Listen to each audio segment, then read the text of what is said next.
ఈ విలేకరుల సమావేశం. నిన్న జరిగిన ఎన్డీఏ మీటింగ్ చిల్కూరుపేట దగ్గర భారత ప్రధాని నరేంద్ర మోడీ గారు, మాజీ ముఖ్యమంత్రి పెద్దలు చంద్రబాబు నాయుడు గారు, మా పార్టీ అధ్యక్షులు పవన్ కళ్యాణ్ గారు కలిసి నిర్వహించిన మొట్టమొదటి సభ విజయవంతం అయినందుకు ఎంతోమంది కృషి చేశారు. ప్రతి ఒక్క జన సైనికుడికి, వీర మహిళకి, నాయకులకు, జనసేన పార్టీ నుంచి సహకరించిన ప్రతి ఒక్కరికి, తెలుగుదేశం పార్టీ నాయకులకు, కార్యకర్తలకు, అదేవిధంగా భారతీయ జనతా పార్టీ నాయకులు, కార్యకర్తలు కూడా మనస్ఫూర్తిగా జనసేన పార్టీ నుంచి మేము అభినందిస్తున్నాం, ధన్యవాదాలు తెలుపుకుంటున్నాం. అదేవిధంగా సభ సక్సెస్ అవడానికి కారణం కూడా మన పాత్రికేయ మిత్రులు, వీళ్ళు కూడా, మీరందరూ కూడా సహకరించి ఈ సభ గురించి ప్రజల్లోకి లోతుగా అవగాహన తీసుకెళ్లే విధంగా మీరు చేసిన ప్రయత్నాన్ని, మీరు సహకరించిన విధానాన్ని, మీకు నిన్న చిన్న చిన్న ఇబ్బందులు కలిగిన ఓపికతోటి మీరు సభలో ప్రతి ఒక్కరు పాల్గొనడం చాలా అభినందనీయం. ఆ సహనంకి, ఓపిక కోసం మీరు అంతిమంగా రాష్ట్రాన్ని, దేశాన్ని దృష్టిలో పెట్టుకుని ప్రతి ఒక్కరు కదిలి వచ్చారు ముందుకి. అద్భుతమైన కార్యక్రమం నిర్వహించగలిగాం. సో పేరు పేరున ప్రతి ఒక్కరికి ఇందులో పాల్గొన్నందుకు, సహకరించినందుకు జనసేన పార్టీ తరఫున, మా పార్టీ అధ్యక్షులు పవన్ కళ్యాణ్ గారి తరఫున మీ అందరికీ కూడా ధన్యవాదాలు. అదేవిధంగా మొట్టమొదటి సభ కాబట్టి ఎంతోమంది ఎదురు చూసాం.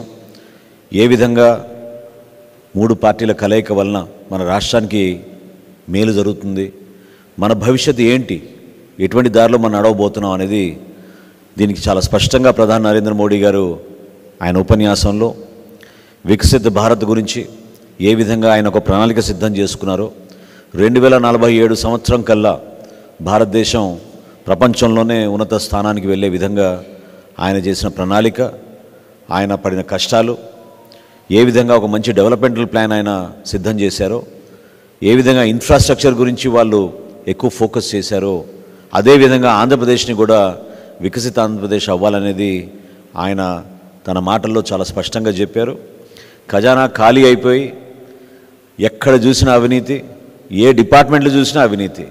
జనమేమో పాపం తెలియక ఇన్ని సంవత్సరాల నుంచి కేవలం శాండ్లోనూ, లిక్కర్లోనూ అవినీతి జరుగుతుందనే భావన వాళ్ళు అనుకున్నారు. కానీ పాఠశాలకి వెళ్ళే బడి పిల్లల దగ్గర నుంచి కూడా, ఆ శాఖ నుంచి కూడా వీళ్ళు అవినీతి చేసుకుంటూ ప్రతి డిపార్ట్మెంట్లో కూడా ఈ ప్రభుత్వంలో ఉన్న మంత్రులు, ఈ క్యాబినెట్, ఈ ప్రభుత్వం చేసిన అవినీతి గురించి కూడా ఆయన ప్రస్తావించారు. మేము కూడా అనేక సందర్భాల్లో జనసేన పార్టీ నుంచి సమాజానికి అర్థమయ్యే విధంగా, ఏ విధంగా వీళ్ళు ప్రజలకు సంబంధించిన డబ్బుని దుర్వినియోగం చేసుకుంటూ సొంత ఆస్తుల కోసం విచ్చలవిడిగా ఖర్చులు చేసుకుంటూ వీళ్ళు పోయారో వాటన్నింటి కూడా వివరించాం. విద్యాశాఖలో జరిగిన అవినీతి, 3వ తరగతి పిల్లలతో టోఫెల్ ఎగ్జామ్లు రాయిపించడానికనే ఒక ప్రణాళిక, ఎవరు ఊహించని విధంగా 35,000 కోట్ల రూపాయలు భూసేకరణ కోసం, జగనన్న కాలనీల కోసం వీళ్ళు వెచ్చించిన విధానం అందరం కూడా చూసాం. ఈ రోజుకి కూడా 91,000 కోట్ల రూపాయలు వీళ్ళు తీసుకొచ్చిన అప్పుల్లో ఎక్కడ పోయిందో ఎవరికి అర్థం కాని పరిస్థితి.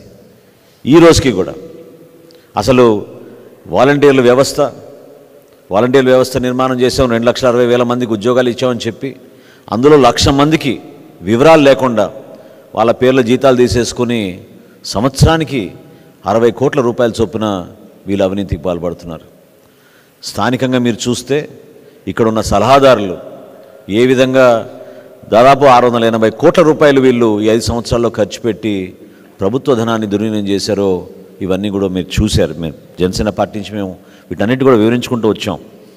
మేము కోరేది ఏంటంటే ఖచ్చితంగా రాబోయే రోజుల్లో మన దేశానికి నరేంద్ర మోడీ గారి నాయకత్వం ఎంతో అవసరం. వారి అనుభవంతో, వారికి ఉన్న పట్టుదలతోటి, వాళ్ళకున్న దూరదృష్టితోటి, విజన్ తోటి ఒక అంతర్జాతీయ స్థాయిలో ఆయన ఆలోచిస్తున్నారు. కాబట్టి తప్పకుండా ఆంధ్రప్రదేశ్కి ఆ విధంగా అభివృద్ధి జరుగుతుంది.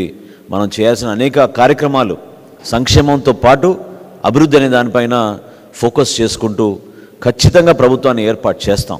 అందులో ఏమాత్రం కూడా ఎవరికి ఎటువంటి డౌట్ లేకుండా క్షేత్రస్థాయిలో అద్భుతంగా ప్రజలు స్పందిస్తున్నారు. ప్రతి నియోజకవర్గంలో కూడా ఇట్స్ ఓన్లీ అబౌట్ మెజారిటీ తప్ప గెలుపు ఎవరనేది ప్రజలు చాలా స్పష్టంగా నిర్ణయం తీసుకున్నారు.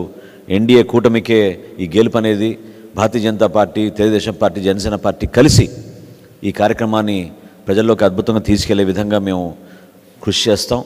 రాబోయే రోజుల్లో నిన్న మీరు చూసిన సభలో చాలా వరకు కొన్ని ఇబ్బందులు దేనివల్ల కలిగిందని మేము కూడా రాత్రి నుంచి విశ్లేషించుకుంటే ఇది కేవలం పోలీసుల వైఫల్యం, అందులో ఏమాత్రం డౌట్ లేదు. మేము అనేక సందర్భాల్లో అక్కడ స్థానికంగా ఉన్న సెక్యూరిటీ మెజర్స్ పైన, మా కోఆర్డినేషన్లో జరుగుతున్న కొన్ని అంశాలపైన మా నాయకులు అక్కడున్న పోలీసు అధికారుల దృష్టికి తీసుకెళ్ళినా కూడా అసలు ఊహించని విధంగా వాళ్ళు ప్రవర్తించుకుంటూ వెళ్ళారు.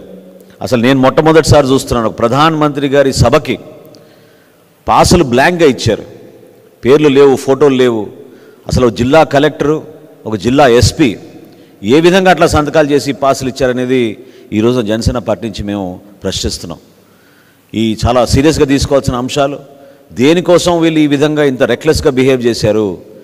ఎందుకు ప్రధానమంత్రి స్థాయి వ్యక్తి వచ్చి మనకి సభ నిర్వహించుకుంటున్నప్పుడు తీసుకోవాల్సిన జాగ్రత్తలు, ఎందుకంటే పెరిమీటర్ అంతా వీళ్ళ కంట్రోల్లో ఉంటుంది. పెరిమీటర్ మన స్థానిక పోలీసుల కంట్రోల్లో ఉన్నప్పుడు ఎందుకు ఈ విధంగా వాళ్ళు పూర్తి స్థాయిలో ఇటువంటి ఒకేషన్కి వాళ్ళు గేరప్ అవ్వలేకపోయారనేది తప్పకుండా దీనిపైన ఎంక్వైరీ జరగాలి. ఈరోజు సాయంత్రం 4 ఎలక్షన్ కమిషన్కి దీనిపైన కంప్లైంట్ ఇవ్వబోతున్నాం.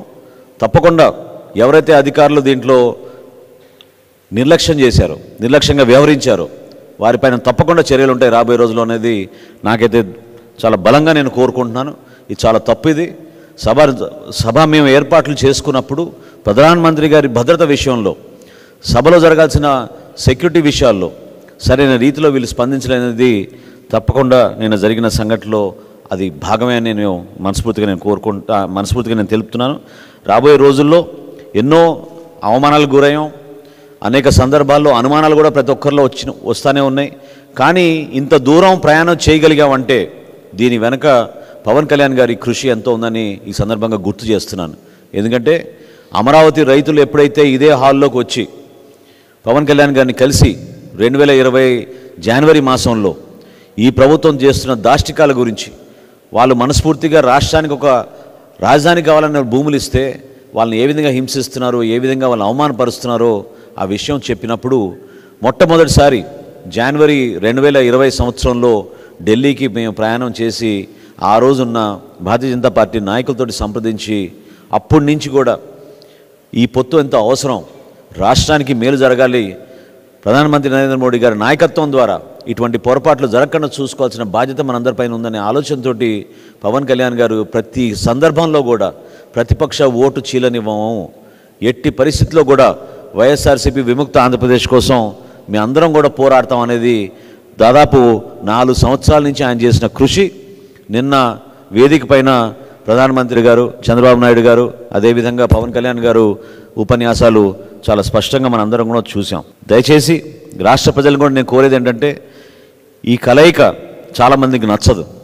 రకరకాలుగా వివిధ కోణాల నుంచి ఇబ్బంది పెట్టడానికి కోసమో, అనుమానాలు సృష్టించడం కోసమో సోషల్ మీడియా ద్వారా కావాలని చెప్పి కొన్ని విషయాలు వీళ్ళు ప్రజలకు తీసుకెళ్ళడానికి ఒక విష ప్రయత్నం చేస్తూ ఉంటారు. దాన్ని దయచేసి మీరందరూ కూడా పట్టించుకోవడమే కాదు, ఖండించాల్సిన అవసరం ఉంది. ఎందుకంటే ఇక్కడ పదవుల కోసమో సీట్ల కోసం కాదు ఈ పొత్తు కుదుర్చుకుంది.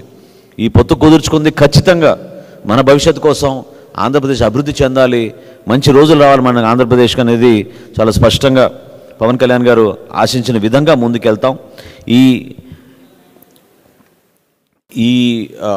ఈ యాత్ర లేకపోతే ఈ కష్టపడి చేసిన ఈ ప్రస్థానం నిన్న పవన్ కళ్యాణ్ గారు అన్న ముఖ్యమైన 3 మాటల్లో నేను చెప్పి ముగిస్తాను.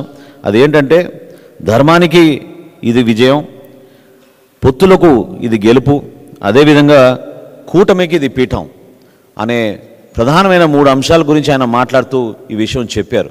ఇవి దీంట్లో 100% మనం అర్థం చేసుకోవాల్సింది ఏంటంటే, మేము చేసిన ఈ ధర్మ పోరాటం అదేదో స్వార్థం కోసమో, సీట్ల కోసమో, భవిష్యత్తులో పదవుల కోసం కాదు. ఈ ధర్మాన్ని నిలబెట్టాలి. ఎట్టి పరిస్థితుల్లో లా అండ్ ఆర్డర్ అనేది ప్రతి ఒక్కరికి సమానంగా మనం, ప్రతి పౌరుడికి గర్వపడే విధంగా వ్యవస్థని కాపాడాలనే ఉద్దేశంతో మేము చేసిన ఈ ప్రయాణం, అందులో ప్రధాన పాత్ర పోషించింది పవన్ కళ్యాణ్ గారు. తప్పకుండా రాబోయే రోజుల్లో ఆంధ్రప్రదేశ్ ప్రజలకి ఒక మంచి భవిష్యత్తు ఉంటుంది. నరేంద్ర మోడీ గారు చేపట్టిన అనేక కార్యక్రమాలు, డబుల్ ఇంజిన్ సర్కార్ అని ఏదైతే ఆయన అన్నారో అది ఖచ్చితంగా 100% ఆంధ్రప్రదేశ్లో వచ్చి ప్రతి కుటుంబానికి మేలు జరిగే విధంగా ఒక మంచి ప్రభుత్వం స్థాపించబోతున్నాం. కేంద్రంలో ఎన్డీఏ ప్రభుత్వం ఖచ్చితంగా ఏర్పడి 400 సీట్ల పైన మొట్టమొదటిసారి చరిత్ర సృష్టించే విధంగా వీళ్ళు ముందుకెళ్తారనే నమ్మకం మా అందరిలోనే ఉంది. రాష్ట్ర ప్రజలు కూడా ఒక అంకిత భావంతో మేము పనిచేస్తున్న తీరుని గుర్తించి మరింత మీరు పెద్ద మనసుతో ఆశీర్వదించి రాబోయే రోజుల్లో జనసేన పార్టీ తరఫున, తెలుగుదేశం పార్టీ తరఫున, భారతీయ జనతా పార్టీని నిలబడిన అభ్యర్థులందరినీ కూడా మీరు ఆశీర్వదిస్తారని ఈ సందర్భంగా కోరుకుంటూ మరొకసారి ప్రతి ఒక్కరికి ధన్యవాదాలు తెలుపుకుంటూ సెలవు తీసుకున్నాను.